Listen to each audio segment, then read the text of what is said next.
Bridge course અને class readiness એટલે કે જ્ઞાન સેતુ કાર્યક્રમમાં આજે આપણે શીખીશું ધોરણ 4 વિષય ગુજરાતી કદમ 2। આ વિડીયોનો હેતુ વિદ્યાર્થીઓ સરળતાથી સમજી શકે તે માટેનો છે, તેથી વિદ્યાર્થી મિત્રો સંપૂર્ણપણે કોપી કરવાને બદલે જરૂર જણાય ત્યાં તમારા વિચારો લખો તે મહત્વનું છે। ચાલો શીખીએ ધોરણ 4 વિષય ગુજરાતી કદમ 2। પ્રશ્ન નંબર 1, નીચેના વાક્યોનું અનુલેખન કરો। અહીં 4 વાક્ય આપેલા છે અને તેની નીચે લીટીઓ આપેલી છે। આ વાક્યોને આપણે જોઈ અને ક્યાંય ભૂલ ન પડે તે રીતે વાંચતું જવાનું છે અને લખતું જવાનું છે। ચાલો આપણે વાક્ય લખીએ। સૃજન અને પ્રદ્યોત 2 પાક્કા ભાઈબંધ। 2, વરસાદના ફોરા હસતા હસતા આવે છે। 3, હે ભગવાન, આ છોકરો મને જંપવા જ દેતો નથી।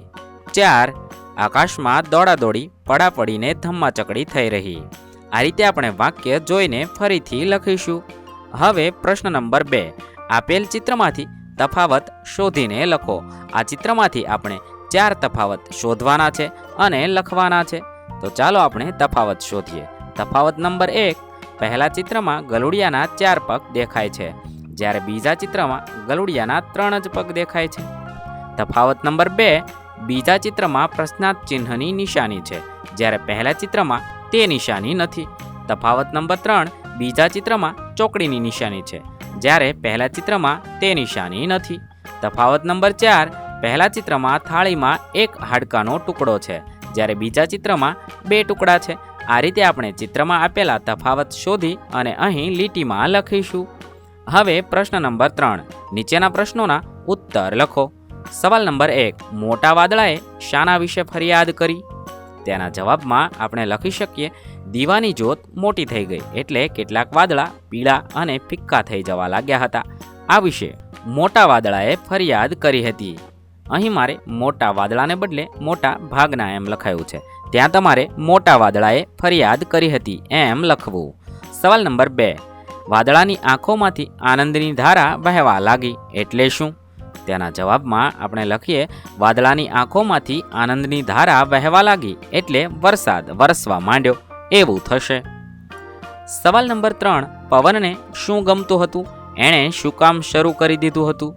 તેના જવાબમાં આપણે લખીશું, પવનને કોઈ તેને મદદ માટે બોલાવે એ બહુ ગમતું હતું। ત્યારબાદ પવને પોતાનું કામ શરૂ કરી દીધું અને ખૂબ જ ઝડપથી પવન ફૂંકાવા લાગ્યો। સવાલ નંબર 4, વરસાદ હવે બંધ થયો, ધરતી પરના લોકો એવું ક્યારે કહેવા લાગ્યા? તેના જવાબમાં આપણે લખીશું, હરીફરી ગમ્મત કરી બધા વાદળો પોતપોતાના ઘેર ચાલ્યા ગયા એટલે ધરતી પરના લોકો એવું કહેવા લાગ્યા કે વરસાદ હવે બંધ થયો। સવાલ નંબર 5, તમને વાદળ થવું ગમે? શા માટે? અહીં હું મારી વાત લખું છું, તમને વાદળ થવું ગમે કે ન ગમે તો શા માટે તે લખવાનું છે। તેના જવાબમાં આપણે લખી શકીએ, હા, મને વાદળ થવું ખૂબ જ ગમે છે। જો હું વાદળ બનું તો ખેડૂતોના ખેતરમાં જાઉં અને વરસવા લાગું, જેથી તેમણે વાવેલો પાક ઝડપથી ઉગી જાય અને મોટો થઈ જાય તથા ખેતર હરિયાળીથી લહેરાવા લાગે। હવે તમને વાદળ થવું ગમે કે કેમ એ તમારે લખવાનું છે।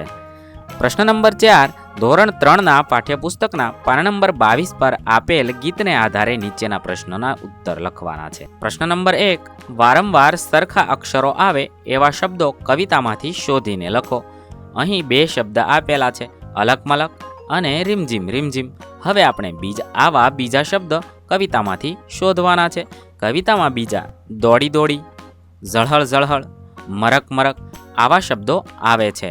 આની સિવાયના બીજા શબ્દ તમને મળે તો તમારે અહીં ખાલી જગ્યામાં લખવાના છે। સવાલ નંબર 2, આ કવિતાની તમને ગમતી 4 પંક્તિ લખો। અહીં હું મને ગમતી 4 પંક્તિ લખું છું, તમારે તમને ગમતી 4 પંક્તિ લખવાની છે। સાવ ટબુકલા એ ફોરાને ખોબામાં લઈ આવું હું, કોણ દેશથી આવે ફોરા, કોણ દેશ એ જાશે જી। આ 4 પંક્તિ મને ગમે છે તે મેં અહીં લખી છે। હવે સવાલ નંબર 3, સૂરજના તેજે કોણ ઝળહળ ઝળહળ થશે? તેના જવાબમાં આપણે લખીશું, સૂરજના તેજે ટબુકલા ફોરા ઝળહળ ઝળહળ થશે। સવાલ નંબર 4, સાવ ટબુકલા ફોરાને શામાં લઈ આવવાની વાત છે? તેના જવાબમાં આપણે લખીશું, ટબુકલા ફોરાને હથેળીમાં લઈ આવવાની વાત છે। સવાલ નંબર 5, સાચા વાક્યની સામે ખરાની નિશાની કરો. અહીં બબ્બે વાક્ય આપેલા છે. તે બેમાંથી જે સાચું વાક્ય હોય તેની સામે આપણે ખાનામાં ખરાની નિશાની કરવાની છે. 1. એ નદીના કિનારે ઘણા વૃક્ષો હતા. એ નદીના કિનારે ઘણા વૃક્ષ હતા. તો પહેલું વાક્ય સાચું છે, ત્યાં આપણે ખરાની નિશાની કરીશું. 2. એ વડોના ઝાડ પર પક્ષીઓના માળા હતા. અને બીજું વાક્ય છે, એ વડના ઝાડ પર પક્ષીઓના માળા હતા. આ બંને વાક્યમાં બીજું વાક્ય સાચું છે. ત્યારબાદ વાક્ય નંબર 3, વરસાદના ફોરા હસતા હસતા આવે છે. વરસાદના ફોરા હસતું હસતું આવે છે. આ બંને વાક્યમાં પહેલું વાક્ય સાચું છે. 4. આખી ધરતી પર ફેલાય એવડો ફુવારો છોડ્યો. આખી ધરતી પર ફેલાય એવડો ફુવારો છોડ્યું. આ બંનેમાં પહેલું વાક્ય સાચું છે. 5. વાદળા આકાશમાં દોડવા લાગ્યા. વાદળા આકાશમાં દોડવા લાગ્યું. આ બંનેમાંથી પહેલું વાક્ય સાચું છે. આ રીતે આપણે જે વાક્ય સાચું હશે તેની સામે ખરાની નિશાની કરીશું. હવે સવાલ નંબર 6, પાઠ્યપુસ્તકના પાના નંબર 27 પર આપેલ વાર્તા વાંચો અને જે શબ્દમાં દ્ય, દ અને સ્ત્રુ આવતો હોય એ શોધીને લખો. ઉદાહરણ તરીકે પ્રદ્યોત, સૃજન આવા બીજા શબ્દ આપણે આપેલી વાર્તામાંથી શોધવાના છે અને અહીં લખવાના છે. દશ્ય, વિદ્યાર્થી, ઉદ્યમ આવા બધા શબ્દ આ વાર્તામાં આવે છે. હવે નોંધ, વાર્તામાં ન આપેલ હોય પરંતુ તમને આવડતા હોય તેવા વધુ શબ્દ અહીં લખવાના છે. ઉદાહરણ તરીકે વિદ્યા, આપેલા ખાનાઓની અંદર આપણે બીજા નવા શબ્દ લખીએ.